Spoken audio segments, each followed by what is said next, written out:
Well, let's go ahead and get started on our February work session. It's hard to believe it's already February. Before long, we'll be testing and they're ready to get out of school. But, got a lot of things to cover tonight, so Dr. Howard, I'll turn it over to you so we can go ahead and get started. Very good, thank you. I want to welcome everyone. We've got some special guests here and we'll introduce those folks just very shortly. And again, want to thank everybody for being here. It's a busy time of year.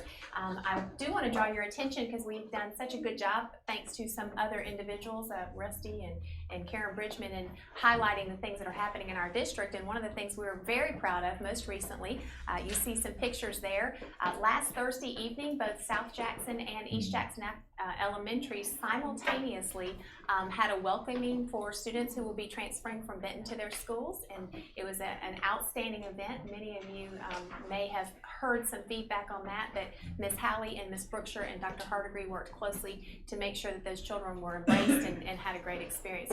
You'll also see pictures of an effort that was an entire community effort, and I think we had students from almost all of our schools attend a father-daughter dance, and that happened on Saturday night at West Middle, and that was an effort initiated by the community to begin raising money for the West Middle PTO, who's really helping to support our Innovation Academy at West Primary and to utilize that facility. So they had a fantastic turnout, I think over 700 people there, which is amazing. And so again, those were folks from all over the county. So, and then there you see some highlights from Benton students visiting East Elementary and South Jackson. So thank y'all again. I'd like first, if you don't mind, to start with just sort of something we probably should do on an annual basis, and that is just revisit some of the great partnerships that we have across our district. One that's been in place for quite some time is a partnership that we have with the Board of Commissioners and our Sheriff's Department. And Sheriff Mangum was kind enough to squeeze us in today. I know she has another engagement this evening, but I asked her if she would come, and so Sheriff, if you don't mind, you can stand over there, or you can just sit right up there by Dennis, whatever makes you comfortable. And what I'd like to do is just remind you that Sheriff Mangum provides for us in a split-funded resource SROs at our schools. So just as a reminder, we have full-time SROs at both our high schools, both of our middle schools, plus she has helped to support the CHAMPS program, which has SROs who support that at the elementary school. Fraser and Sulo are doing that. And then Cindy Obar, who's the sergeant. And so we've been very, very fortunate to work with the Sheriff's Department for many years, and that continues. In that light, it also means, however, that everything that happens in our community is reported to the Sheriff's Department, which is public record. And so you've probably seen some potential coverage that is less than what I would consider positive, and I wanted our board to know that our advocacy is for safety in our schools, and that our first priority is to make sure that we're doing everything we can to protect our students and to have the highest level of excellence that we can. So I wanted to give you an opportunity to number one, thank the sheriff and for your partnership, and also to ask her any questions about the way our SROs work, the way the reporting system works, and so forth. So thank you, Sheriff, for being here. That'd be great. Okay.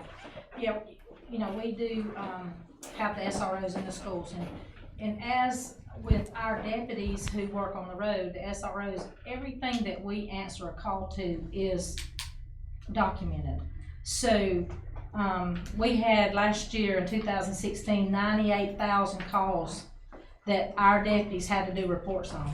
Now 18,000 and something of those calls were calls into 911 that requested, you know, a deputy for whatever reason. 70-something thousand were deputy generated, which they might run up on an accident, or they might, you know, alarm calls or signal checks and stuff like that. But a number is assigned to all of that. So when there are incidents in the school, we do document those through our reporting system. It is our top priority at the Sheriff's Office to provide the safety for our students and our staff, anybody in the school system. That's our top priority, and we take pride in that. We have some great SROs. They love these schools and they love these kids, and they prove that on a daily basis. I'm thankful for the school board and allowing us to come in to teach this CHAMPS program for all fifth graders. It's very important that these fifth graders, this is just our third year, I think, of getting this CHAMPS program in, so we should start seeing some better results of the tools they're given in that program to face the challenges they're gonna face in middle school.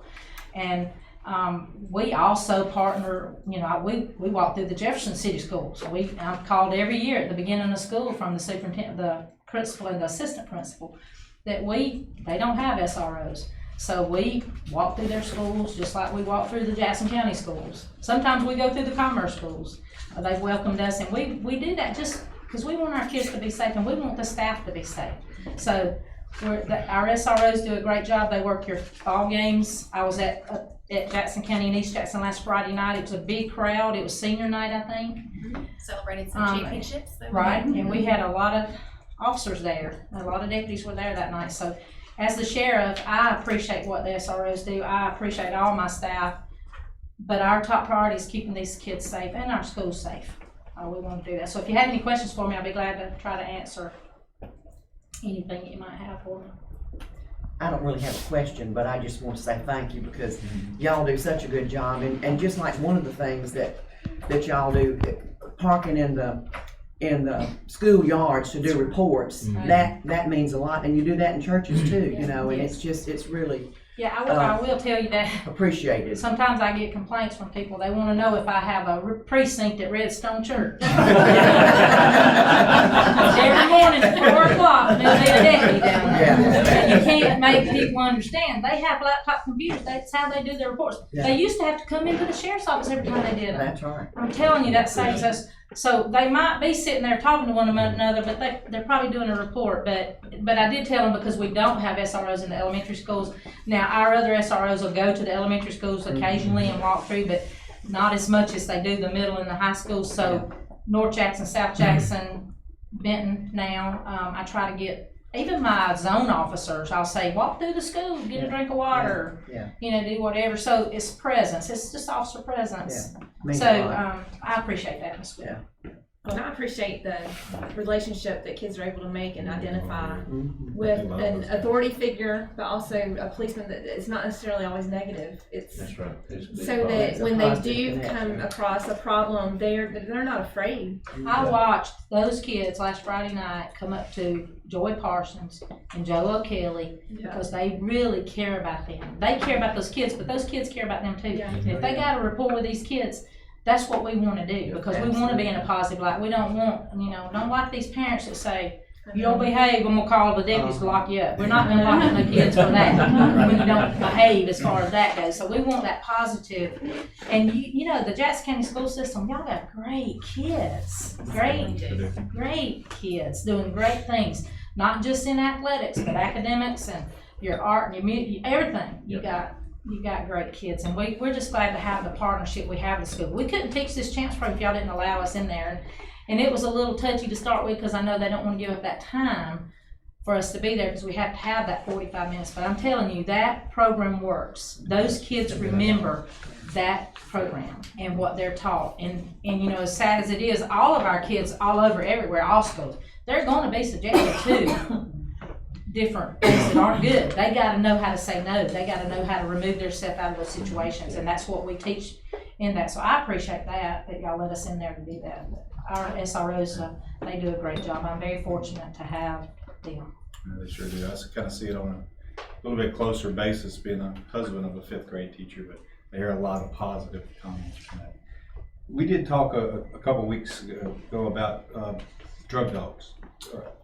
I know we've had some situations in the school. Is there some thought about getting a dog? We already are working on that. We had, I was trying to wait and get this election out of the way. You know, a K-9 is very expensive. Yep. It's a lot of training, but we are looking. In fact, we're supposed to go to Dooley County and look at a dog. We're supposed to go this week. We didn't get to go this week. We've been over and looked at some at Dry Pond and get some prices and seeing about all that. We'll have to, you know, get a kennel, but we're working on it.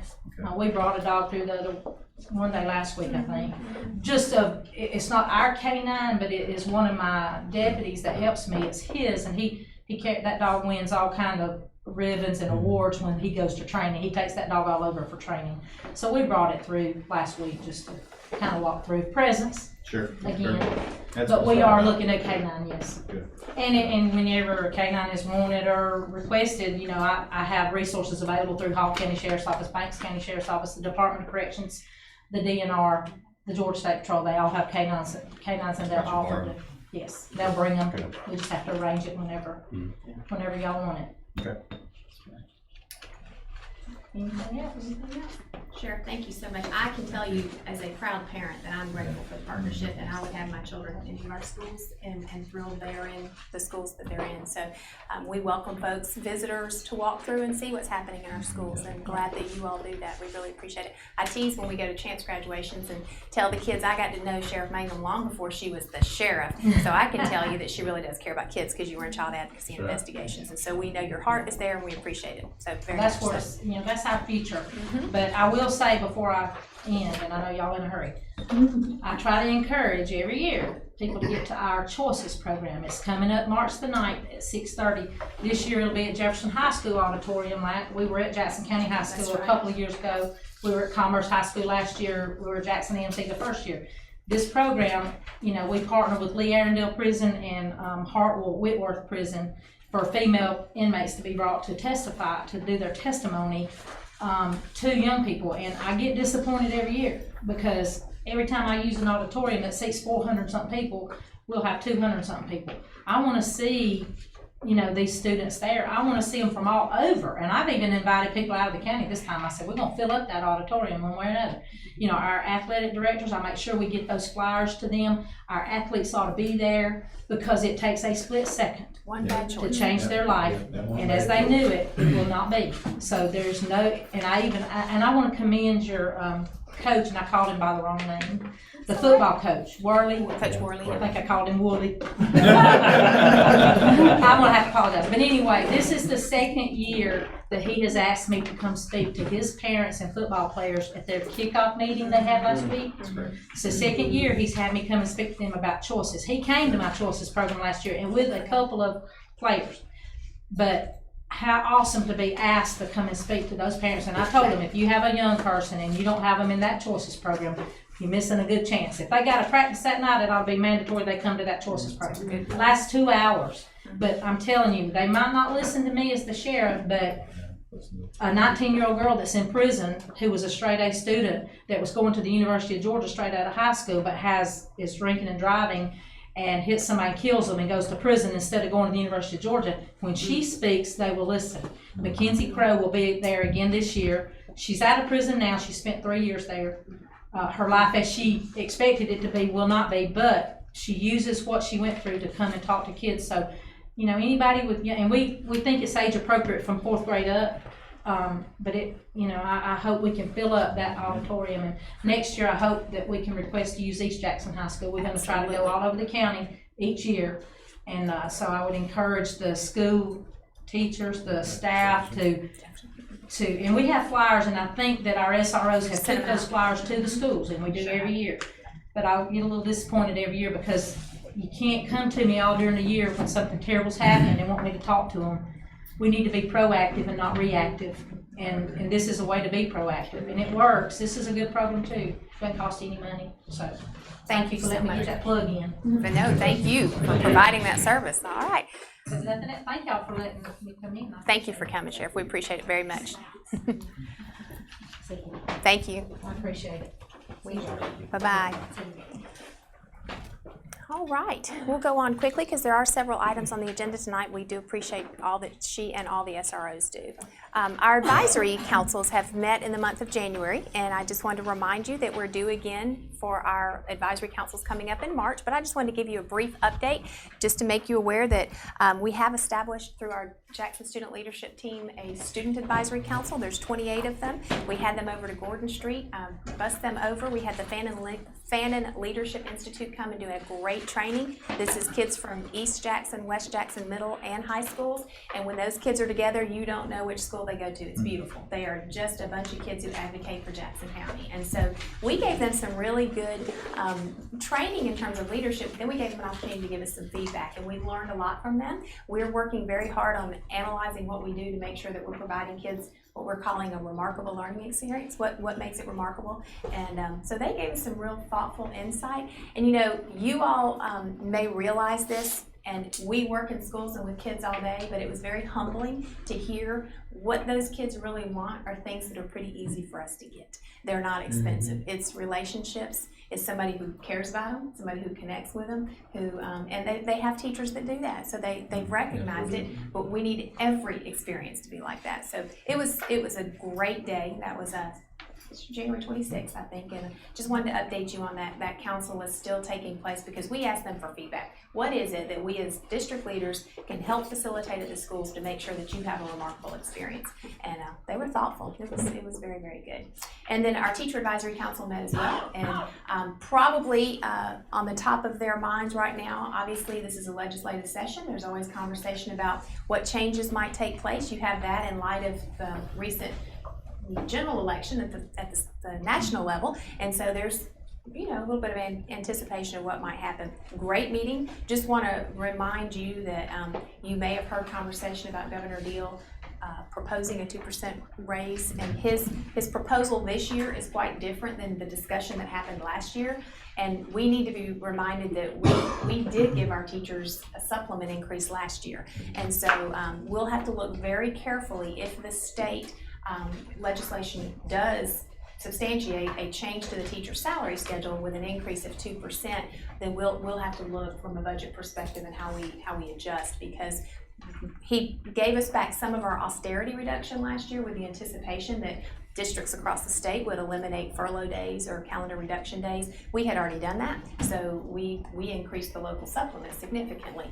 If we now increase the teacher salary schedule, we'll have to figure out how we offset those a little bit. We certainly won't go backwards, but I'm not sure that we'll be in a position to be able to fund both last year and this year, because that would be significantly more. But they were great. They understood that, and it's important that we help them understand that. And then, of course, the other topic of conversation for our teachers that you have been grateful in supporting is continuing to procure Chromebooks and making sure that our students have the digital tools that they need. And so we're deploying them.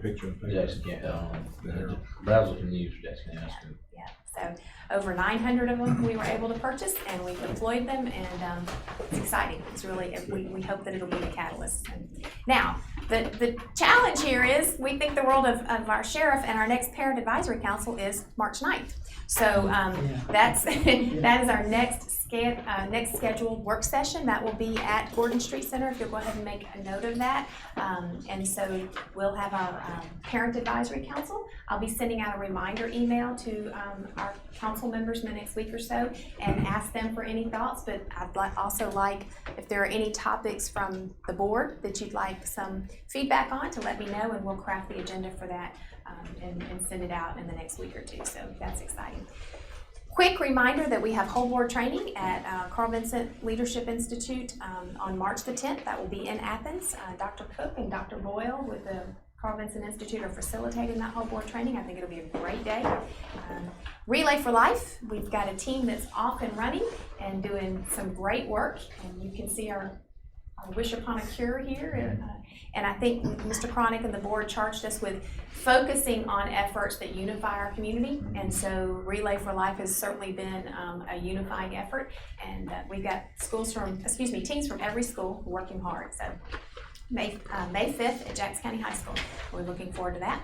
Reminder that Monday night's board meeting will be at East Jackson High School, and we'll be recognizing some outstanding achievements at East High, but also our Teachers of the Year. So that's always an exciting night. And just to plug, that Thursday is also the Lanier Tech honor. So if you're available, we'll be at Lanier Tech and the Chamber of Commerce banquet for our Teachers of the Year. So next week is busy. Monday is the board meeting at East High, and then Thursday is at Lanier Tech. So we need to, you all potentially need to talk. We need to determine if we're going to go to GSBA in June. That's in Savannah, and if so, a delegate assembly. And so we can discuss that. We need to register here in the next couple of weeks if that is indeed the case. And then College and Career Academy. I'm not going to put her on the spot, but there's folks who are here who are serving on that committee, and Mr. Schultz went to a meeting today. Almost everybody at this table is on some form of a committee. Just to update you, we are extremely blessed in this community to have the kinds of folks, industry leaders, agency leaders, community leaders, who are stepping up and giving of their time to work on the submission of this grant. It is a lot of work.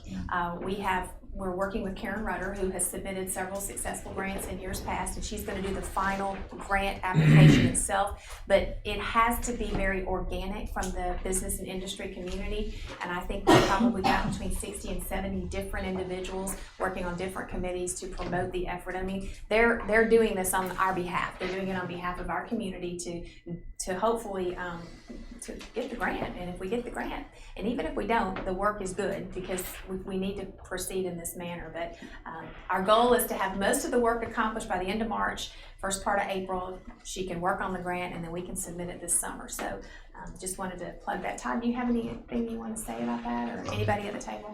I just think, I mean, the community, like I said, is really rallying together. We're getting letters of support from the community, and that's one of the parts of it. And if you know people, it could be everybody from a parent who comes in and mentors to a student to an actual dollar amount that they give as a donation. So I mean, it could be any type of that. But we're getting a lot of those in, and some very good companies are stepping up, and it's exciting. Very exciting. Marketing committee met last week, and I think the steering committee is convening Monday, and they have a recommendation for a name, and I really don't want to steal their thunder, so I will wait and ask the steering committee to come present, but they've got some really good ideas on the ideas and the plan for kids, so excited about that, and just wanted to update you on that. All right, that's all the general comments I have, which is a lot, but I'm going to turn it over to Mr. Nicholson. We are in the throes of the most intense part of the year in terms of academic monitoring and progress and intervention and acceleration, so talk We sure to us. are. So the first item is the West Jackson Primary School Flexible Space Update, and you probably saw in the newspaper as well as one of our weekly Facebook postings that West Middle students had their first experience over there, and they did escape the room. And they've become quite popular lately, where you've got a series of clues and you have to figure out how to get out of the room. And it's pretty exciting because Ms. Konarski had 5 different rooms, and students had various clues and this is an empty room, right? Empty building. And the kids were ecstatic, absolutely ecstatic, and Mr. Cobb got into it too. So they'd slip their clue underneath the door, and they'd write it on a piece of paper, and if it was the wrong clue, they would say, that bomb blew up, and they were talking about connection to the Cold War, and you've got these students that were just absolutely thrilled out of their mind. I felt like I was invading them when I went in to do a brief interview because they were on a time crunch. And what's pretty cool about it now is that those students have a sense of what that looks like and what they can do. So they are writing their own escape the room activities for other students. And I mean, you can tie this into any content, and this is just one of many ideas I'm sure that will come out of the Innovative Academy, but you can have students solving various mathematical problems and having a race against time to solve the various problems. You can have students submitting writing samples. You can have them doing whatever you wanted to do with that one scenario. I know that Mr. Cobb has some teachers at this point that it's almost like a call for proposals. What would you like to be able to do? And as a reminder, the whole intent was to be able to spread out. And this is not contingent upon any technology. There is no technology over there. So these are innovative approaches that are how do we use the space, and how do we just spread out and use a blank canvas. So he's got a call for additional ideas from teachers, and then at the end of the year they have a pretty big international multicultural fair that they're going to be putting on. Mr. Farmer and I have already been talking with them about how do we get them over there, logistics, and we'll figure all that out. So it's very exciting. I think that made it to the paper as well. There was at least a couple of pictures about that. So a good use of space. Questions, comments, thoughts? I'm hearing good things about it. It is. I think we just put our head in the water a little bit. I think there's great possibility to come I to think that. so too. Plenty of space. If they cleaned it up, it's going to be fantastic. It's tip of the iceberg for sure.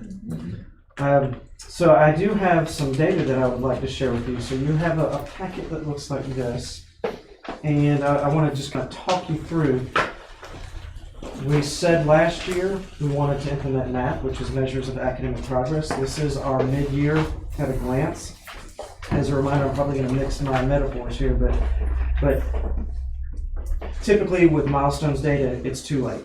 we're in fact, we're at the beginning of the next year, making decisions about students who are no longer in that grade level or in that teacher's class. And that's the way we've been operating for years. And then we don't find out until later, into October or so, what our CCRPI. And so we do a lot of projections in-house. But Matt, what's fantastic about it is this is more of our well check to see how are we progressing.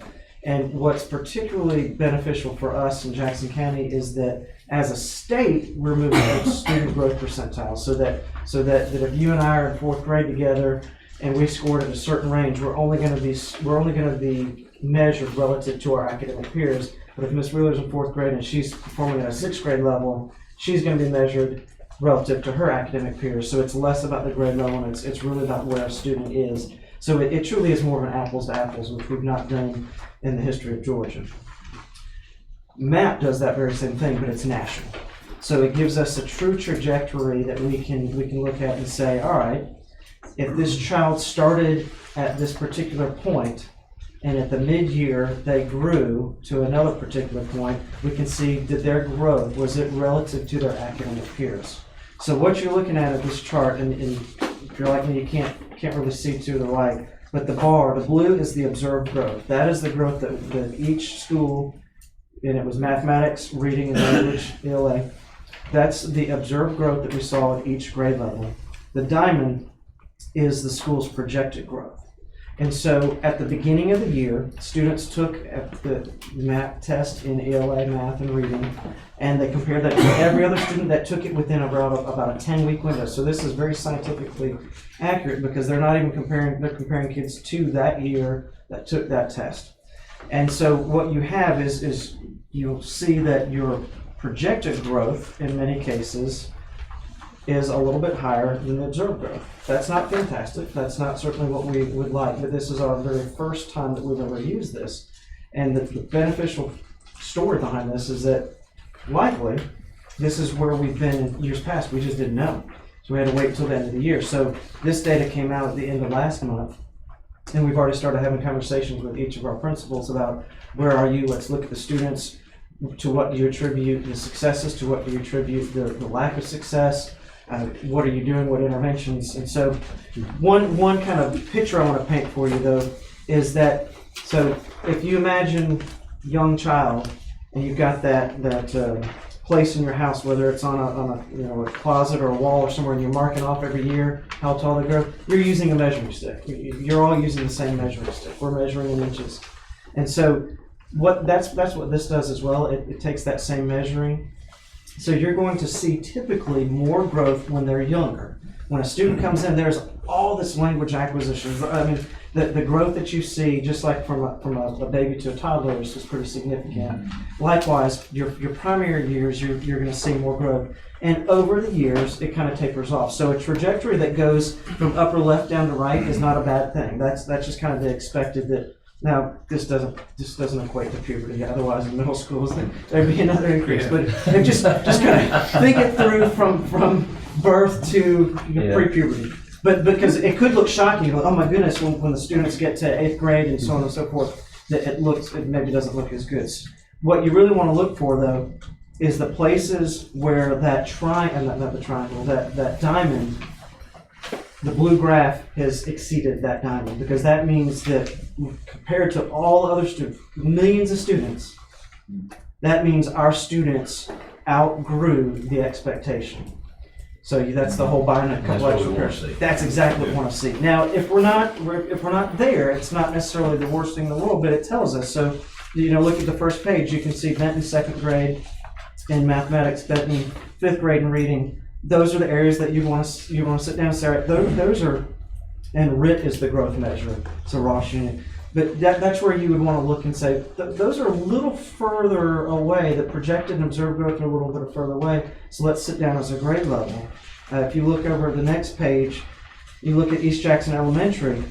That trajectory that I was talking about more growth when you're younger, that mathematics is almost perfect in terms of looking at a lot of growth and it slowly decreases. The thing is, you look at that 2nd grade and say, all right, 2nd grade there wasn't the observed growth there. So what this is allowing our schools to do is to really target the grade level, the content, and then this report is the most simple of all the reports you get from that. We can click down on every student, and then it's not even just the growth, it's the domain within the growth. And we have software programs and instructional interventions that we can then utilize to say, all right, when we take this again at the end of the year, we are going to target those critical areas, and our expectation is that we will see greater growth.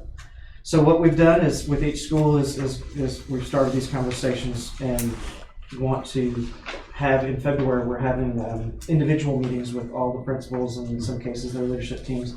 And this is a core part of the work, is to look at where are you, what have you identified? Because at the district level, I can identify in teaching and learning, we can identify district trends, but now we need to get down to the individual student, which MAP certainly allows us to do. In most cases, we're on a positive trajectory, but there are some places that we know that we have some significant work cut out for us, and those are the prioritized conversations that we've already had. Thoughts, questions, comments?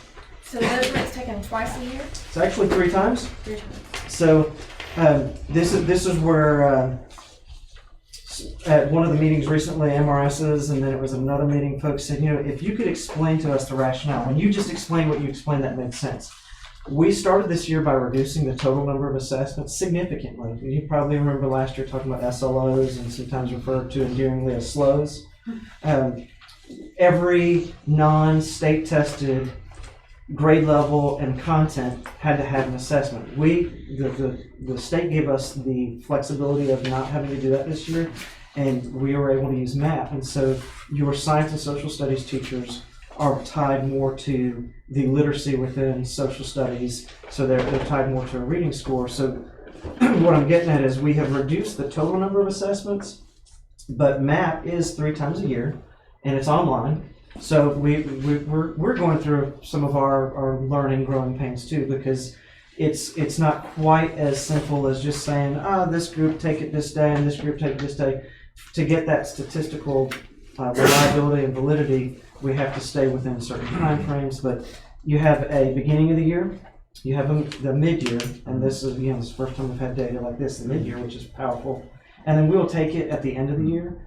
And what we will do as a teaching and learning team is then really start to look and say, how did that line up with the milestones performance? Because MAP, which is Malia, they'll tell you it's a very strong predictor, but we'll have some evidence at the end of the year whether it is or not, and likely it will be. So then we've got some real strong support to say, you now know in December how students are likely to perform on a state assessment. And it's not that it's all about the assessment, but you can start changing the instructional experiences and target the areas of need for students so that when they get to the test, they're prepared for it. And it's not well, we think we did a good job. We can go in with great confidence knowing we feel good about this. So it is 3 times a year. And then are there qualifiers that go between grade levels? So, because every fall you have to start fresh per grade level, You do. right? Because every group of kids will be different for different circumstances. You start and so that's that measurement. Think of it almost as your birthday, but instead of just once a year, you're gonna put. But the following grade level, It's less about grade levels and it's more about competencies and continuum. So that so as way. they raise up, their data follows them. Yes, ma'am. But the grade level teacher starts fresh with that fresh group of kids' data. Exactly. In the So, fall. and that's the other beauty behind it too, is you can very quickly get a sense of what your students are capable of doing. You now will have historical, so kids So you coming can into the summer. differentiate according to that group of kids for that school year. And if a child comes in and they're not at the beginning of the year and you've got that kind of summer slump, you can go, hey, Yeah. look, last year, you were able to do this last year. So this testing experience must not have been a great day for you, but I've got evidence that shows. So our instructional programs can be, we're going to talk about personalized learning, it can be personalized.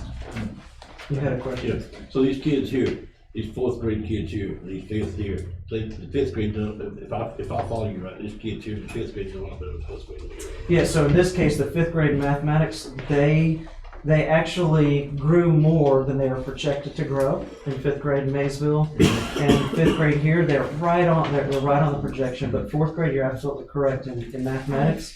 They were projected to grow all the way up to that diamond, and they didn't. So that lets you know that 4th grade, we really need to sit down with that 4th grade and say, let's look child by child, what's happening here.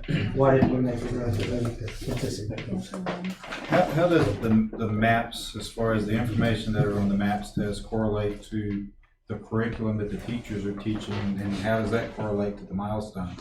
I mean, are they all lined up together? Because I mean, if they're on a curriculum and those questions, you know, that information's not part of the maps, you know, are those numbers being skewed because they're not being taught that? And then when we get to the milestone, are we using something totally different? We are informed that they are completely aligned to the point that, now, because it is more continuum based, you can have a child that starts in 5th grade and they're in math and if they're just blown out of the water, they're answering questions that are more aligned to 7th grade. Sure. But then what it does is it gets down to very specific skills.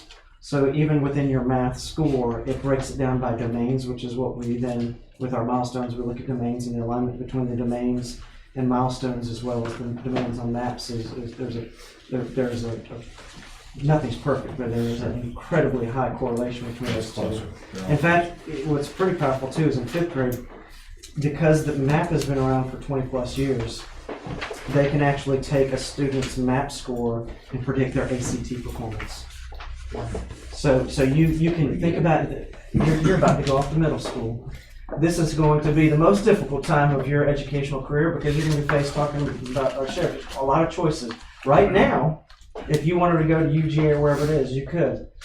But middle school is going to be difficult. You've got to keep your focus on the antithesis of that conversation.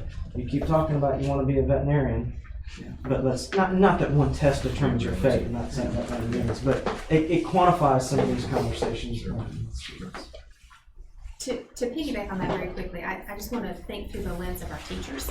And kindergarten teachers receive children who can read and teach children who've never seen a book or a letter. So they begin day one having to absolutely differentiate for almost every child.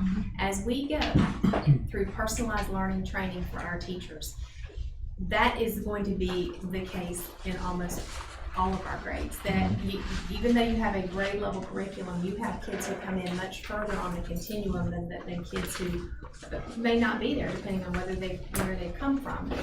And so the skill level and the support that we're going to have to give our teachers to make sure that they can meet 28 kids wherever they are, the days of Rose and teaching the same thing to all children are gone. It's just gone. You have to figure out where they are and meet them where they are and be prepared to respond. So it's a different approach, and we're gearing up to do it, and we're moving that way, and it's the right thing to do. But for teaching, all of us were taught very differently. So it's a change process for us. The days of the book and paper pretty much gone. Pretty much, and everybody do it. If we walk into a classroom and everybody in the classroom is doing the same thing, we have concerns. We do. Not everybody learns at the same They pace. don't all learn the same thing at the same time, and so it's difficult. The other data I want to share, I know this is slightly lagging because it was in the paper already, but I wanted to just give you a brief explanation. It's our climate scores and our star climate. And I did what I did for you earlier with the CCRPI. And so yellow just means they stayed, red means there was a decrease, and green means there was an increase. And so just briefly, I will tell you, East Jackson Elementary School, that they would have had a 5. It had to do with the number of surveys that were taken. I mean, they had an impeccable discipline. So you've got surveys, you've got discipline, you've got safe and substance free. So if you have a child that brings in there's the discipline, but then there's a child bringing in a knife that they had from hunting that weekend. I mean, and you have, when you put that on the record, that gets flagged differently. Yeah. And then you have your attendance. And East Jackson was stellar in all those, but it was the number of parent and staff surveys. So you well know that Ms. Halley she's probably gonna have the most surveys of anybody this year. Were these online? They are online, Yeah. and you know we every school does it differently. Some of them bring iPads out to the car right online. I mean, that was one of those that just kind of it slid past them, and it will never happen again. But unfortunately, it looks bad. But there is no cause for any kind of concern that something awful's happening at East Jackson Elementary as measured by the climate.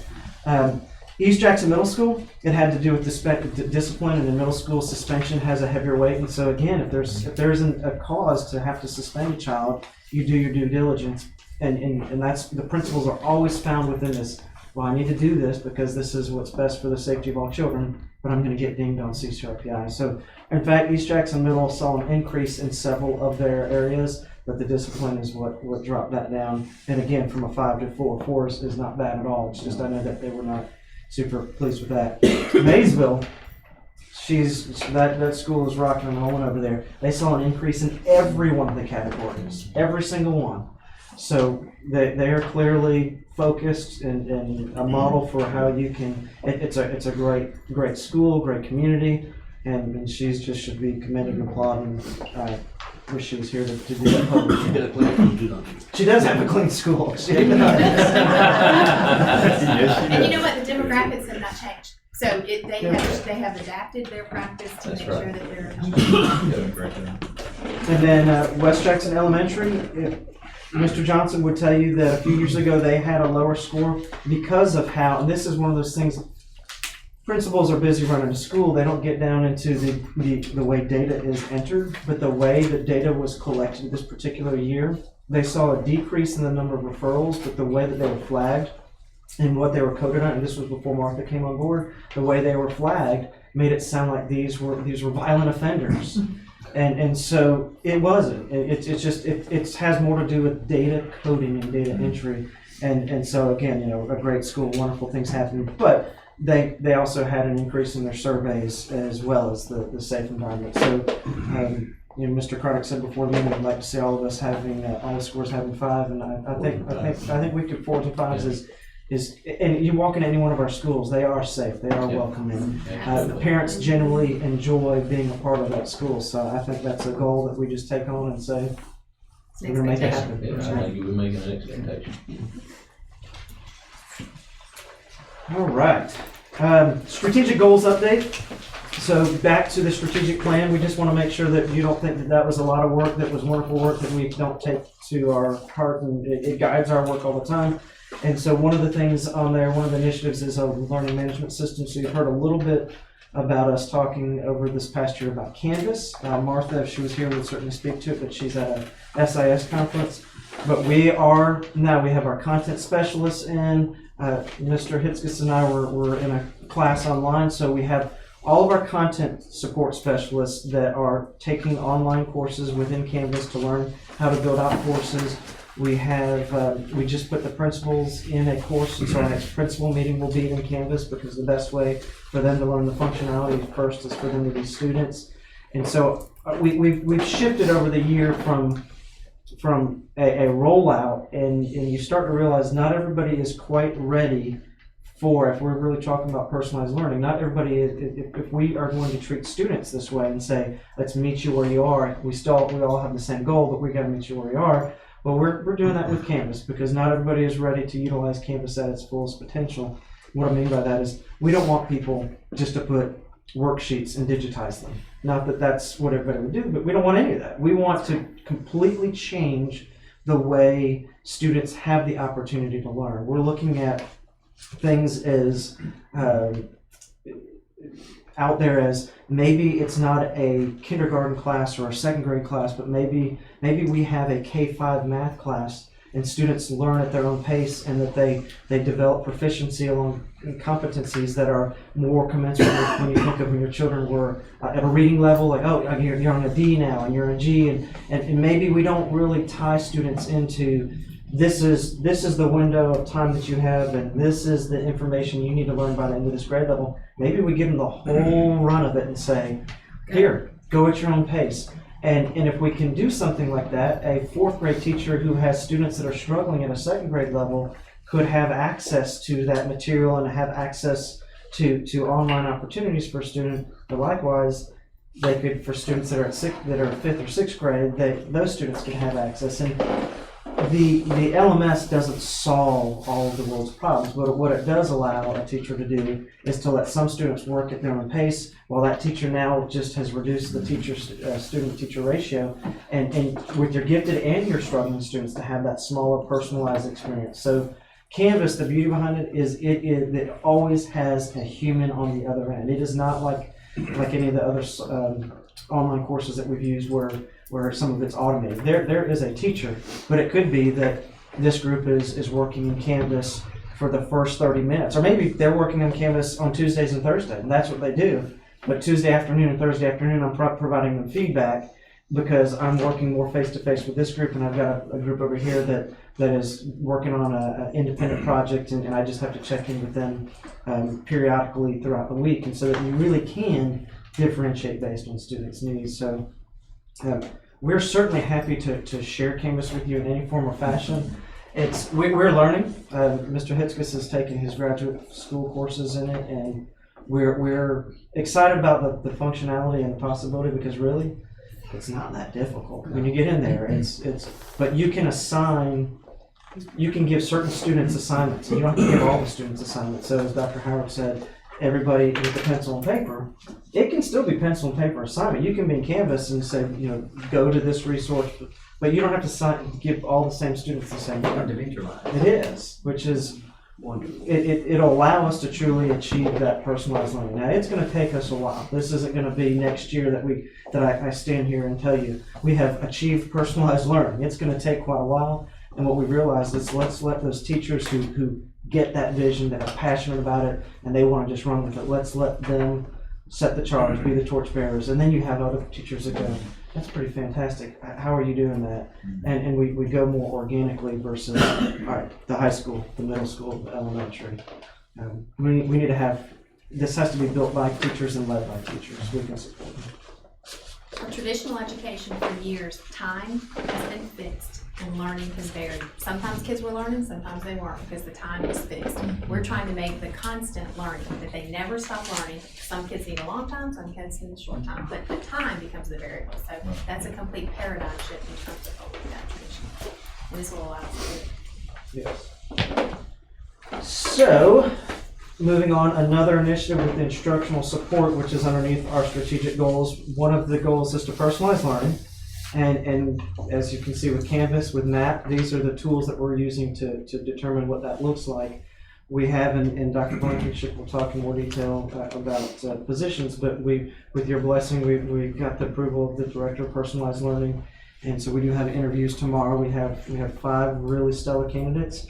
I will tell you this, we're not going to fill the position with just anybody. If one of the stellar candidates is not the right person, we will continue until the skies part and we go, this is the person that gets the vision, because we want to do it right.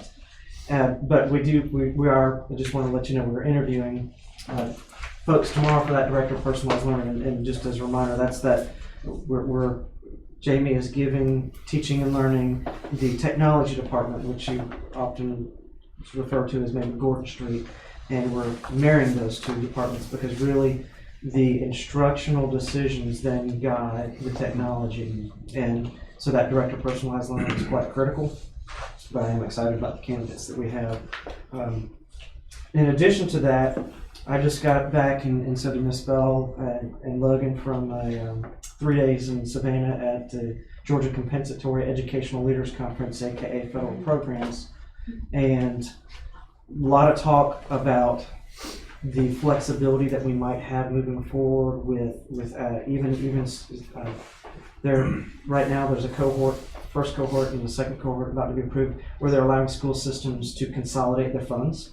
So your Title I funds are no longer held to all the parameters of Title I. You look at your school improvement, you say this is what we need to do, and then you put the funds to it, and you don't have all the strings attached from Title I, Title II. A trivial example is headphones and ESOL, and how you can buy them for ESOL, but then they can't use them for testing, so then testing has to...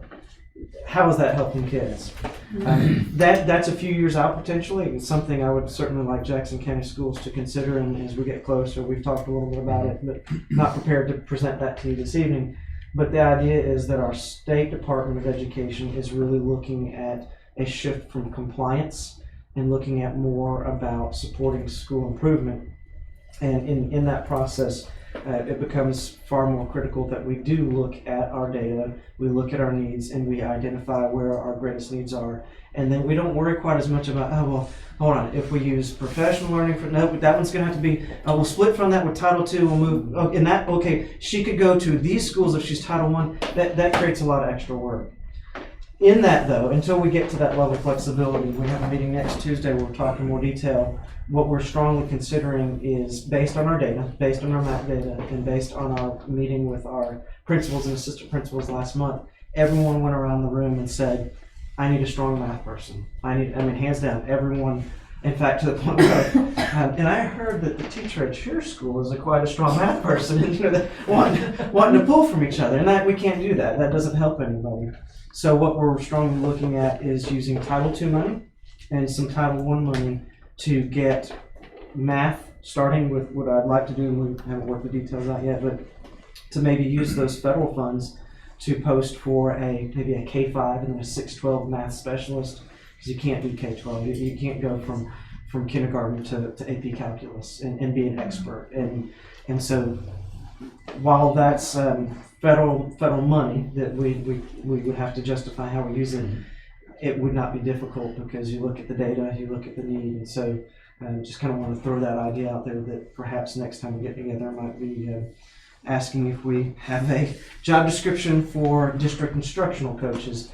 We might even open it up to literacy, but I don't think we could afford literacy and math, K-5, 6-12. I don't think we could afford 4 positions, but maybe we open up and say, again, we don't want to put people in positions unless they're the absolute right person for the position. But I know that we have to prioritize our math, and that would be a person that gets out to the schools, that models, they coach, they provide feedback. We utilize Northeast Georgia RESA.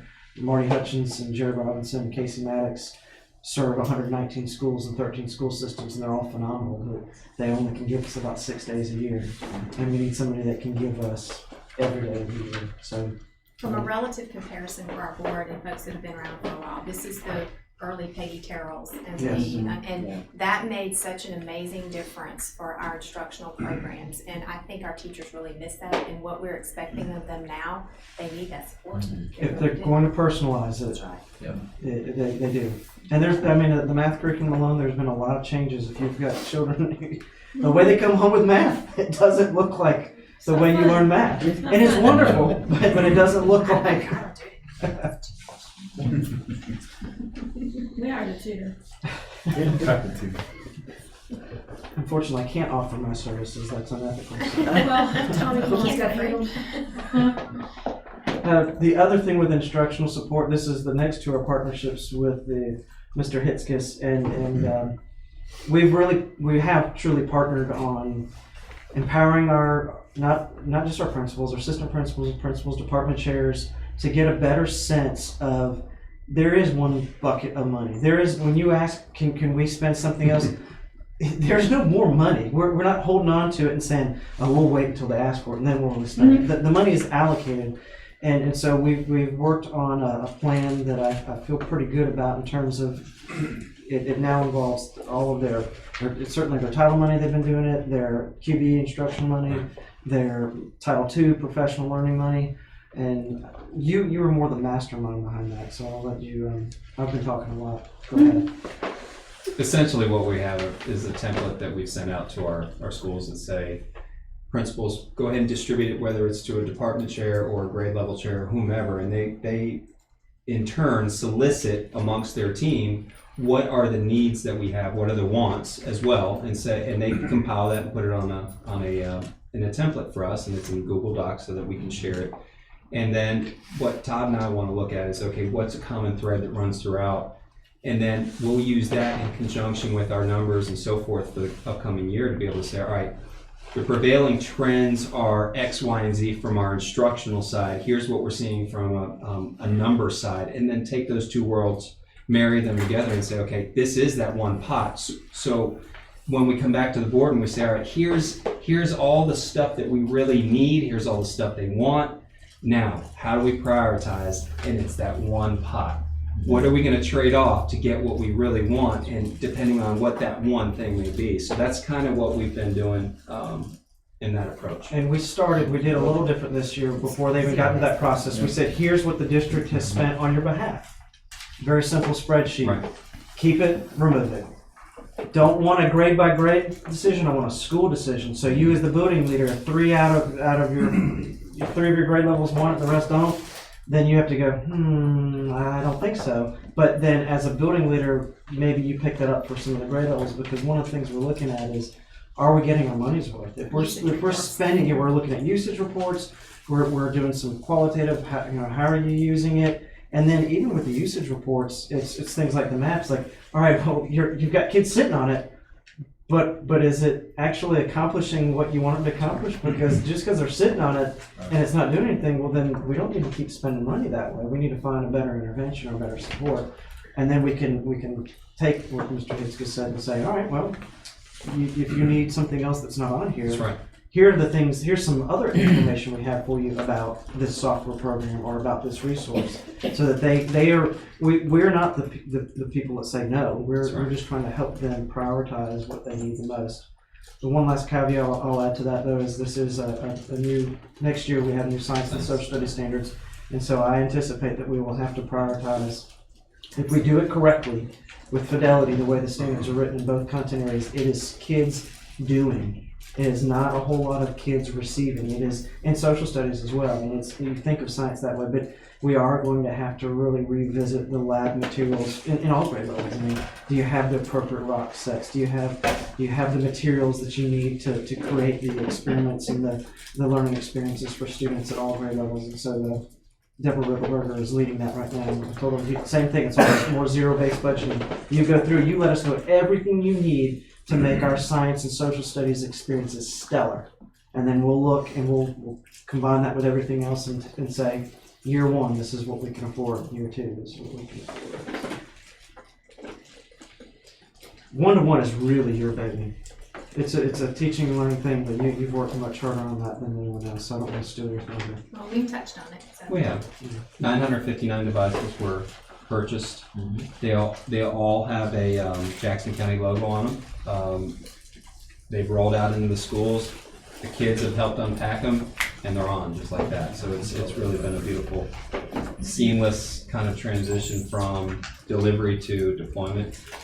So that's 959 devices, and you'll see when we get to the budget, it didn't really touch what you was just saying. I'm gonna hold on to that. I can't wait. Anticipation. Can you hurry?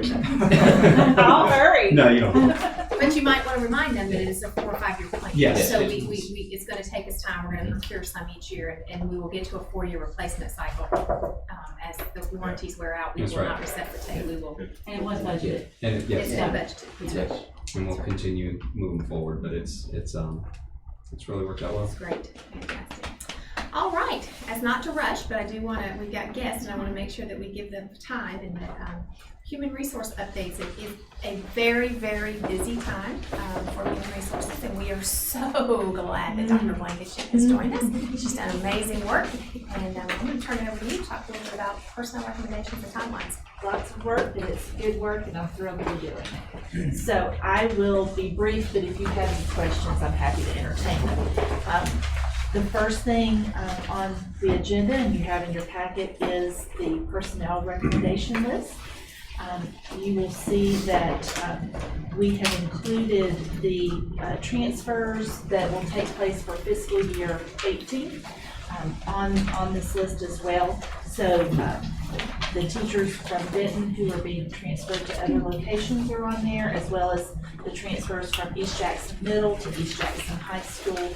And so the majority of those staff members are on here. There are a few that are not, and that is because we still have some placements to make. As we see how House Bill 251 plays out, remember Dr. Howard has continued to say that the teachers follow the students, and so we've got to wait until there's some settling to occur to make sure that we have the right staff in the right places to meet the needs of our students. So if you're seeing a staff member missing, it is most likely because of that. But as with any case, we will be doing the bulk of our teacher recommendations in April, our certified personnel recommendations. And so any staff member who is being recommended to be removed will be recommended then. And of course, any teacher in any school who is having performance issues and is not going to be recommended, that will take place at that time as well. There's a sub list, so we have a few subs on the recommendation list as well. So I sort of started getting into the personnel timeline. Just to remind you, we had committed to having individual teacher meetings in January. We have sped up the timeline as it has been from previous years. So we've asked all of our schools to begin to look at their staffing allocations. We've begun meeting with them about their staffing allocations, and we'll be continuing to do that over the next few weeks. In March, we'll be making our leadership recommendations, and then, like I said, in April, our certified personnel recommendations. And then just to remind you, I know at the beginning of the year, we talked about professional learning and how that's changing in terms of what the PSC requires for certification renewal.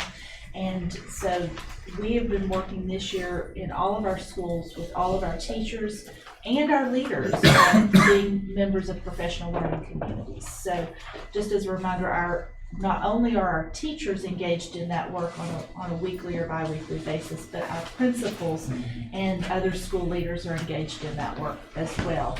And they are looking at things like literacy and rigor and how to improve those things in your school and how they can work together and collaborate on those efforts. So that's been some good work, and they are leading that work themselves. But in beginning this July, as teachers and leaders renew their certificates, they will have to affirm that they have been a part of that professional learning community work. So it's very important for us to work together as partners in this to make sure that what's happening is quality work and it's impacting our students' success. So it's a little update on that. And then finally, I think probably the next thing, and this is on the personnel timeline too, we're a little bit ahead of schedule with the organizational structure, but I just want to turn your attention to this for review.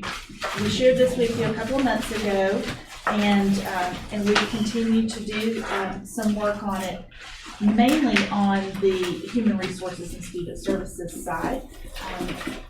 But a couple of things that I would point out to you. This is our working towards our ideal organizational structure, and what you'll see is that on org charts can look a lot of different ways, okay? Some, it's one box for one person. Others will get very deep, others stay at a very high level. This is a combination of those two. But what you'll see is this is an organizational structure that will work for us, we believe, both now at the size that we are, and if we were to grow to 2,000 employees, this is an organizational structure that would still work, because we have looked at the areas where it's appropriate to look at the functions. And so since human resources is kind of my baby, I'll point you to that. So you see 4 boxes under the Director of Human Resources, but those areas really are the functions of human resources. You might have, in a very small district or the size that we are, 2 or 3 people doing that work, or you might have, in a large organization, 10 people doing that work. But it's more about the functions and making sure that we have those appropriately identified on our organizational chart.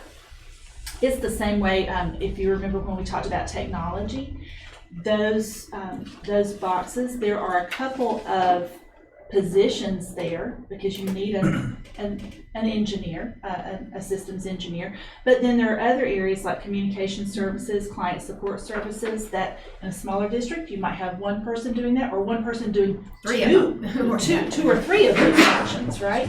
And then in a larger organization you might have 10 people in client services. So Is that making sense to you all as how we've laid it out? Okay. And so, as we have worked on this, we also realized we've got to revisit all of these job descriptions, and we talked about that previously as well.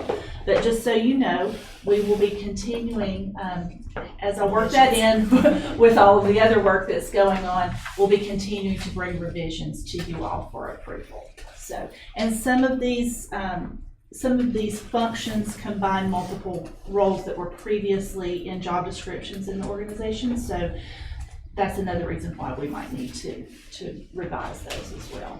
Because we're combining two things, like the director of personalized learning, for instance, that combined curriculum and technology. So that's a good example of that. And then, so finally, to that point, you have one job description to take a look at to approve, and it is the Director of School Improvement and Accountability.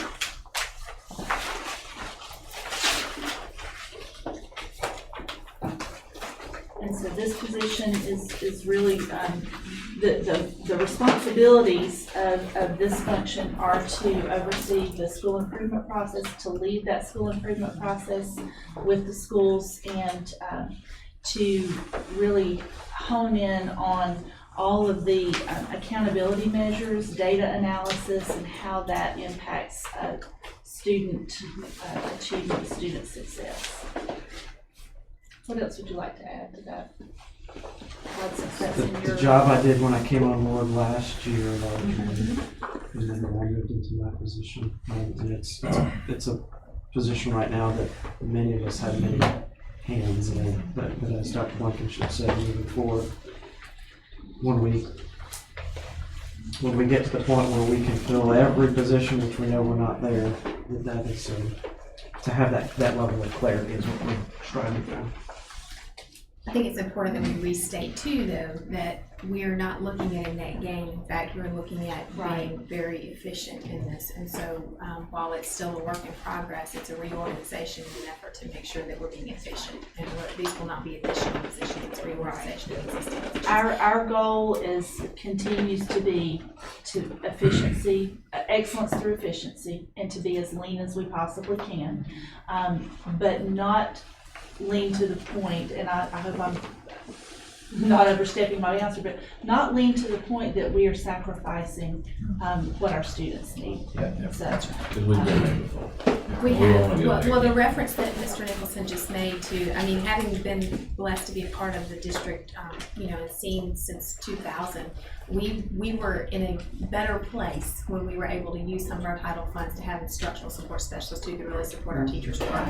And so we need to move ourselves back towards that. it's about the judicious use of our funds to fund the roles that will have a great impact At the on classroom. Closer to on the our students. Closer to the students. on our That's students. right. So, Very good. All right, thank you. I will not steal the thunder, and I will ask Mr. Hitzges and Ms. Dodge to quickly update us on financial. I think, without taking too much time, I will say that I am extremely grateful to our board and equally as grateful to our schools who have continued to be very, very responsible in having conversations like they just referred to and being mindful of our bottom line. We've made some sacrifices across the past few years, and we continue to make sacrifices, but it's paying off. So That's right. It was a necessary that had to happen for us to get back on track. And so Mr. Hitzges, share the news. So if you start with the first page, Our favorite chart. yeah, this really does tell a huge story for us, and when you see that number, $13 million sitting there, it's fool's gold. We're not going to have $13 million at the end of the year. We know that. It's timing of when tax dollars arrive versus when they're going out the door. But if you look at where it is compared to the last time we were even close to that, we're talking several years ago. And as Dr. Howard said, yes. Yes. We've been very diligent, and our schools have done an excellent job, but you can see that has paid off, and based off of where we currently sit, it would not be unreasonable to believe that we're going to finish with greater than $6 million in the account. So that's, Might even be able to avoid a tan next year. yeah, that would be beautiful. We're really, really, really Close. careful. Yes, yes. Still, So- excellent. It's great news. So if you go to the next page, this will tell you the story, why we are where we are. So even with, and I mentioned, if you look at the instruction line, you'll see that that's at 57% and we're 58% of the year completed. To me, that's the biggest line to look at, and I always tell us to look there because it's the greatest figure that is, The biggest impact yeah, on it's in our budget, it's the largest piece, it's where our teachers are. But if you look at that line, that includes the $300,000 plus that we spent for our Chromebooks. And we're still below budget for the year. So even with that expenditure, we're still in a positive position. And our payroll, our monthly payroll has gone up Sure, significantly sure. too this year as a result of the. And this month also includes the increase in the state health for classified, $100 per month per member, for the premium, so that's part of this too, and we're Still in a good position. So you can see we're 58% of the year completed. We've collected 69% of our revenue and we've expended 56%. So again, it's a good story. And the last page is really good. This is the single largest SPLOST collection we've ever had. not ever, but in this series. In this year, last yes, $650,000 plus dollars. Some of those pennies. Yes, we love those pennies one at a time. So that's the story, and I'm sticking to it. Very good. Outstanding. Thank you. All right, thank you very much. Quickly to go through the facilities updates here. A couple of months back, we actually, for quite some time, we've been partnering with the Board of Commissioners to maximize the use of our facilities. We have a community group here tonight that I'm excited to introduce in just 1 minute. But the Board of Commissioners have worked with us closely, and as you know, we have an intergovernmental agreement for the 17 acres property at West Middle, and as a trade-off for that, they have installed the field that is a high-use field in a very dense area. So one of the things that we had a concern about before we moved forward with the West Jackson Primary Gym intergovernmental agreement was we need to get the ADA right at West Jackson Middle School. So we met with Kevin Poe and Mr. Sanders and are working. They were fantastic. We'd like your blessing in moving forward with this plan, but the plan is that we go ahead and do it right in terms of building out quite a bit of additional concrete to secure the bleachers and to provide ADA access. We've got some quotes out there, and what we'd like to do is split that cost with and the Board of Commissioners offered to split the cost with us, and we think that's the fairest thing to do because quite honestly, the field wasn't exactly ADA accessible before we put so we're gonna do a very nice job. Go ahead and replace those what are somewhat wobbly steps with concrete steps that are secure, put a full scale access point, and I think it'll be very nice and will serve us long term. So relative range will be somewhere between 30 and 40,000 total, and then we'll split that.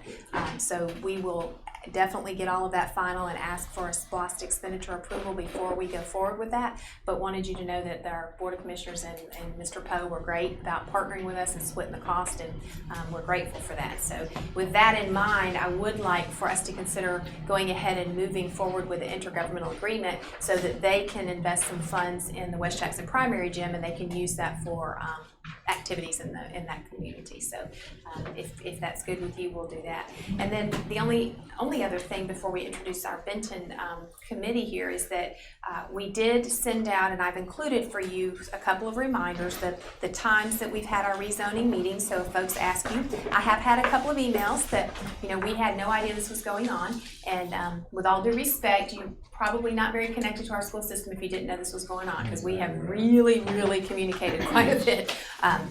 But for you as a reference, if anybody asks, how are we supposed to know about these? Are all the dates. I personally visited 9 different settings to individually talk with parents, every single school at least once, most of them 2 or 3 times, as well as a plan there for you in terms of the transition. Then last week we sent 6,780 mailing, individual mails. We sent every single child an individual letter that said your child is zoned for this school with a timeline of all of the expectations in terms of if you are requesting to stay because you're an 8th grader or you're a senior.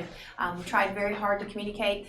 Ms. Bridgman, thank you very much. She did a tremendous amount of work on that. We vetted it through a few parents to say, does this make sense? Does he understand this? And so we also included in that the revision to our start and end times, as well as what I think is going to be a tremendous improvement in our transportation plan. So parents have that information now. That gives us 6 months to talk with them, help them understand, and if they have any questions, then they've got time to make adjustments to their family as well as communicate with us. So thanks to everyone who made that effort happen. I think our communication has improved exponentially, and I think feel very good about it. I've included in your packet a copy of the letter that went home to every parent so that you can see what they received. It was individualized, but I just used a dummy page so that you could see. And last but probably most important, I would like to introduce our committee here who have been so gracious in spending some time in the most recent, quite honestly, decision that was made by the board in terms of excellence through efficiency and looking at how we can efficiently use our resources. Ms. Bridgman, I don't know if we were going to try to show a short video, but as they come forward, I do want to remind you that our kids are very, very resilient and they are excited. A very special shout out to Terry Tyner, who was on the committee. Terry and Dana Richey, those of you who remember Dana, worked together to really involve the kids in making this a positive experience. And the teachers and leadership at Benton should be commended for their tremendous effort in keeping this a celebration year. They continue to make this a celebration year. In fact, Ms. Ward, who we're glad to see here, shared with me that potentially they'll even get to be a part of something special this spring as well. So there are a lot of things to celebrate. But we had the evening last week, and Ms. Bridgman, if you'll just flip through some of these pictures. Is this a video? We got the pictures at the beginning. We go back to those. Okay, that's fine. Let's see some of the pictures here. These are Benton students.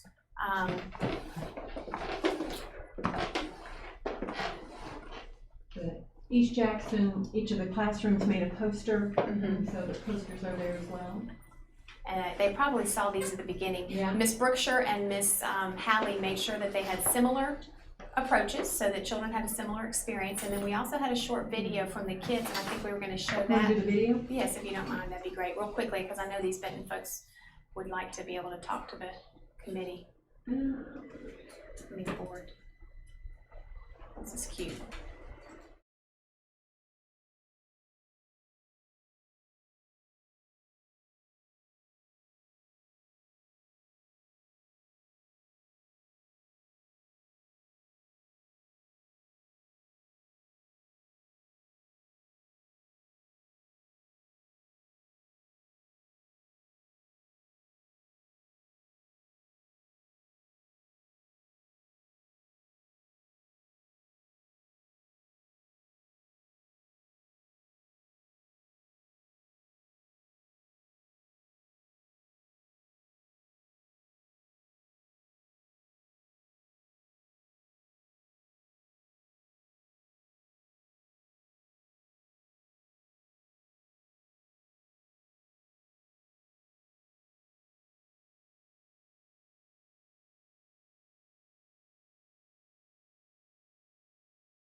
worked very hard in developing the history book. It's been a great community effort, and I think you may have heard about that. But one of the things that the board asked in this difficult transition is let's ask the community to form a council and let the council talk about what's the best way to repurpose Benton so that we honor its history and we serve the community simultaneously. So we have a sampling of the folks that were here, and we're very grateful. And whomever would like to, I'd love it if you would introduce yourselves and make sure everybody on the board knows who you are, and then come and talk with us a little bit about what your thoughts are at this point.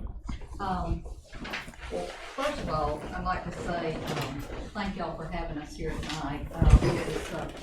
It was a lot of fun to kind of reminisce about Benton. All of us, when we went there, that's part of our community and part of our growing up. So we really did have a good committee. I'll just let all y'all introduce yourselves. Jimmy, you want to start first? I'm Jimmy Ford. Margaret Ward. Lamar Watkins. I'm Jan Webster, I'm the mayor of Nicholson. And these are really pillars of the community there in Nicholson, and so it was it's a really good committee. But as Dr. Howard said, this advisory committee was formed shortly after the vote was taken to close Benton School. And so we were charged with finding an appropriate repurpose for the school or another use for the building and the facility and the land. And at the same time, we were charged with trying to come up with something that would really honor the city and honor the school and the contribution that it had made during 80 years in that community. It's really important to the citizens of Nicholson that school not just sit there and become an eyesore and run down, that it be something that is to be celebrated, because that was our community. I mean, that was, that's where we grew up. So it was really important. We were organized, I think, in August maybe, and we started to meet in October. We had about, I think 14 maybe original committee members, and there were about 8 or 10 really faithful members that came, and put a lot of thoughtful time and energy into the process, and I think we made a lot of good progress. We talked about a lot of options. We kicked around a lot of different things, talked about some scenarios, what we could do.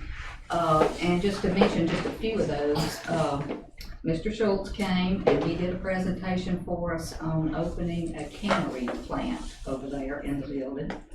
And what that would require, we could get a grant, we could put in the machinery and the equipment and all that kind of stuff.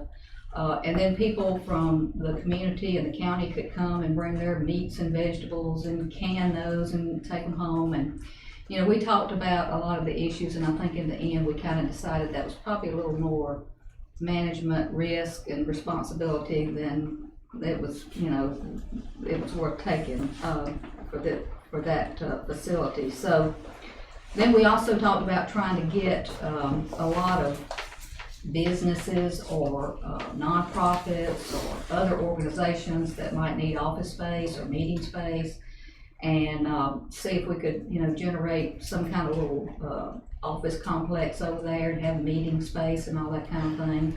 And then, frankly, we just talked about, selling the whole building and all the property.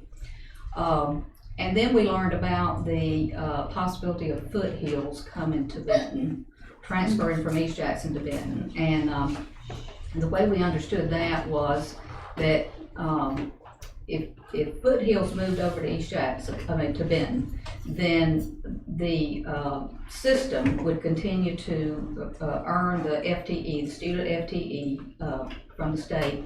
And so then the state would still recognize that location as a viable school source or school building. Now, we were told that Foothills would take about 6 classrooms. And it was kind of determined if Foothills came, then probably the rest of the building would kind of be empty unless you could get just the right mix of something to go in there. So you'd have 6 classrooms and then you'd have the rest of it sitting there vacant. So then we started talking about, well, maybe if we did put Foothills there and it was going to reopen as a school at some point, maybe we could just demolish those back pods back there that, that are back there in the back that need so much work.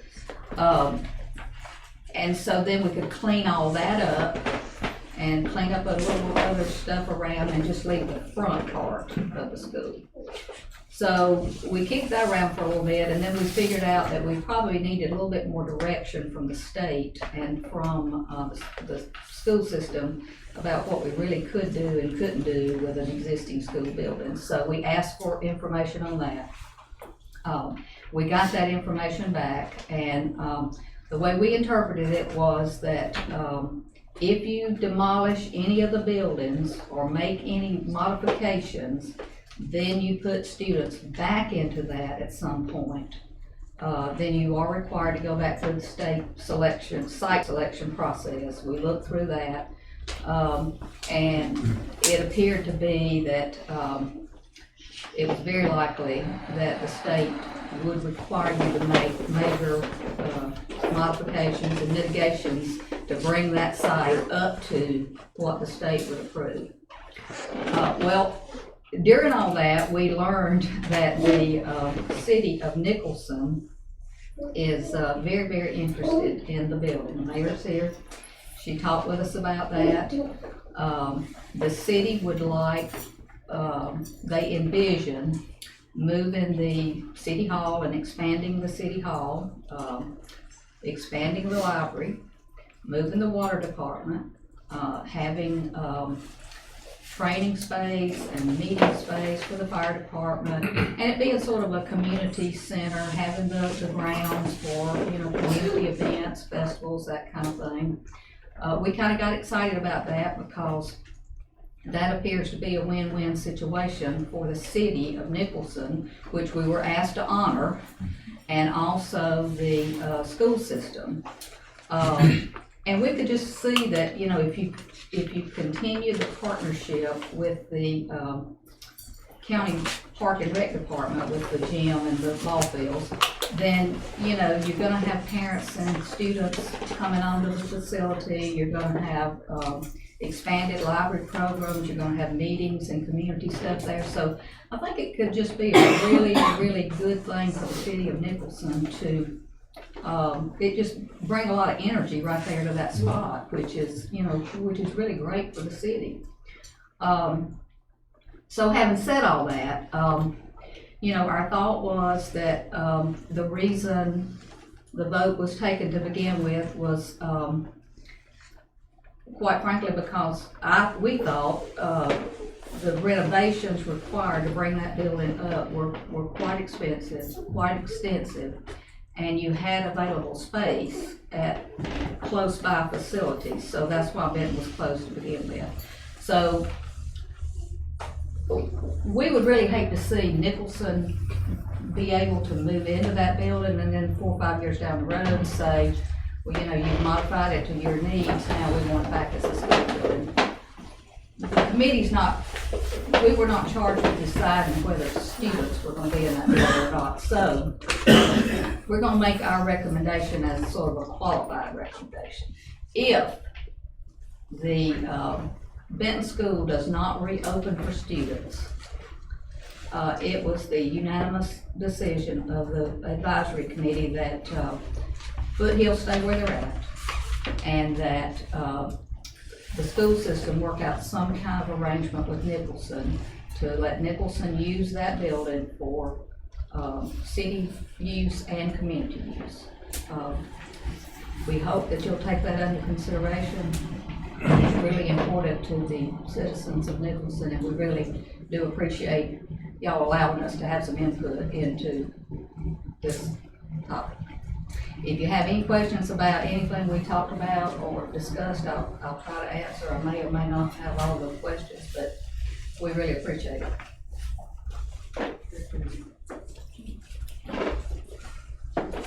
Anybody have any questions? Well, I guess what we're gonna have to decide is, we're gonna have to get a recommendation if we plan to ever go back there or not as a school. that is definitely a board decision by all means. I mean, the recommendation to close, the building at this point was purely based on the fact that we can't afford to prioritize the renovation at this point. What Ms. Wilbanks stated, quite honestly, no matter when, if we never close the school and we decided to leave pre-K through 5th grade there, I have a feeling when we do the renovations, regardless, it's gonna require significant mitigation. Because if we never, no matter what, if we have to spend more than 51% of the value of the property, you're gonna have to have a site evaluation anyway. And they're likely to say, what we expect them to say. And we know that now. The board can decide what the priority is in terms of how we need to spend the funds for our facilities. We've talked about this before, but this is really a board conversation. I will tell you that I don't mind saying publicly that I think the best use of our funds is to look at existing schools that are newer and to potentially do additions there instead of building at that site. If we do decide, if this board decides to build at that site, my recommendation is that you do a complete rebuild because it would likely need to be moved further away from the road.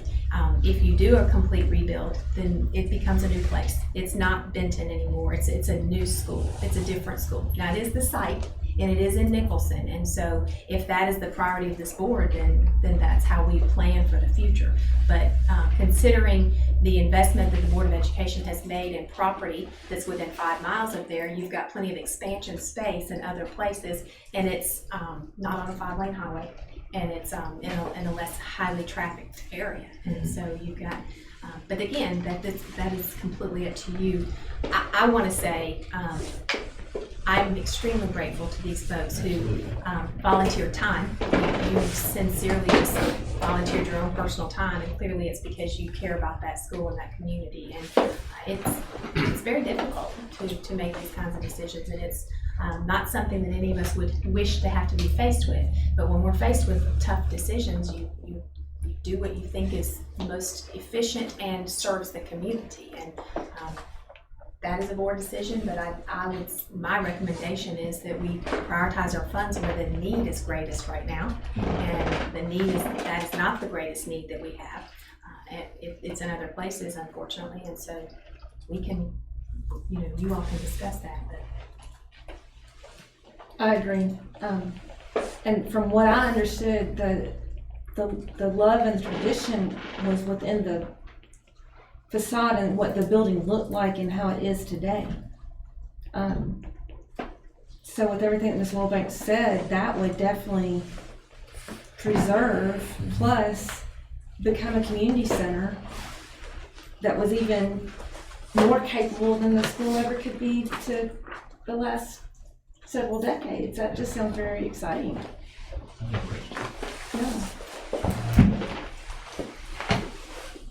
Well, Kathy, thank you for you and your committee as far as for the work you did. Certainly, as we had a heavy burden on our shoulders, you certainly had it on your shoulders as well, as far as determining your best thoughts as far as the facility. I'm like Celinda, I think that the community certainly loves that facility, and certainly utilizing it further for something part of the community would certainly be advantageous for everyone. And we've already voted to close the school, so I'm not sure we would need to vote again upon that, but it's as far as a decision upon moving forward with that, if that's your recommendation, then that will be put before the board, I guess, is a vote on Monday to move forward with that.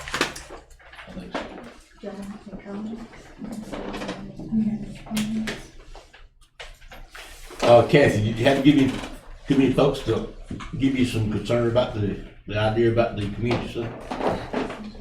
Other than you folks here? You mean concerned that not to do it, or? No, to do it. Well, no, I mean, I haven't really talked to anybody other than, just the committee members. I do think that's something, I can't speak for the whole community, but I think it's something that would be welcomed I think they would prefer that than it sit there. Absolutely, I agree. Well, we gotta make sure that, whatever the agreement is, that the city can afford Right. whatever that is too. I mean, I don't know that we can vote on this until We know all this. we can get all that worked out. We got two Because- people that can speak. Yeah, I knew that you were about to share something, weren't you, Jan? Yes, I'm sorry. This is all, of course, it's contingent on what the city council and what council member with us. We talked about this at our council retreat, and everybody is very excited about it. We're busting out of the city hall, and the water authority has no room, and my first thought was, I didn't go to Benton, but I went to a school that was very much like it, and I know how much it meant to me and how much it always means. And I want something to keep this so that if it, whatever it is, if it's something else, the citizens of Nicholson are gonna lose that contact. Sure. If it's something for the city and they want to come and show their grandchildren where they went to school, it's theirs. That's right. You know, they still have that contact and that feeling, and it all depends. The city of Nicholson is not wealthy, and at all. We do the best we can. We've always been in the red, but in the black, I'm sorry, and we. I'm thinking Georgia. We've always. Stayed out of it. We've always done well, but we don't have a lot, and we really would like to open that discussion and let you know that we would love to negotiate and do something. I don't want to see that building sit there and have the windows knocked out of it. I think it would break my heart and everybody's heart in town, and we want to love it. I don't know if there's anybody else that, other than the city and the water authority, that would love the building and appreciate its history and keep it for the citizens. So we would love to talk to you. We'd love to negotiate and see if there's something that we can work out. And thank y'all so much. Thank you, Madam Mayor. I'm not sure as far as who would, Jamie, I guess you probably would need to get involved with that as far as to determine that. If you guys could arrange some sort of a time to meet and then to bring it to the board at a later date to vote upon. But I think we're in consensus, but I think we'll put it before the board to, when that proposal was made to make that an agreement or recommendation. Any other questions on that? Thank you, committee. Appreciate it. Thank y'all. Thank you for your patience. It was probably old home week for you, Kathy, in terms of. Well, I realized why I retired. The work is changing, and it was neat to know that you're here and the history that you've seen. And we've got folks among us that have been proponents and advocates for the students in Jackson County for many years. And I'm genuinely grateful to you.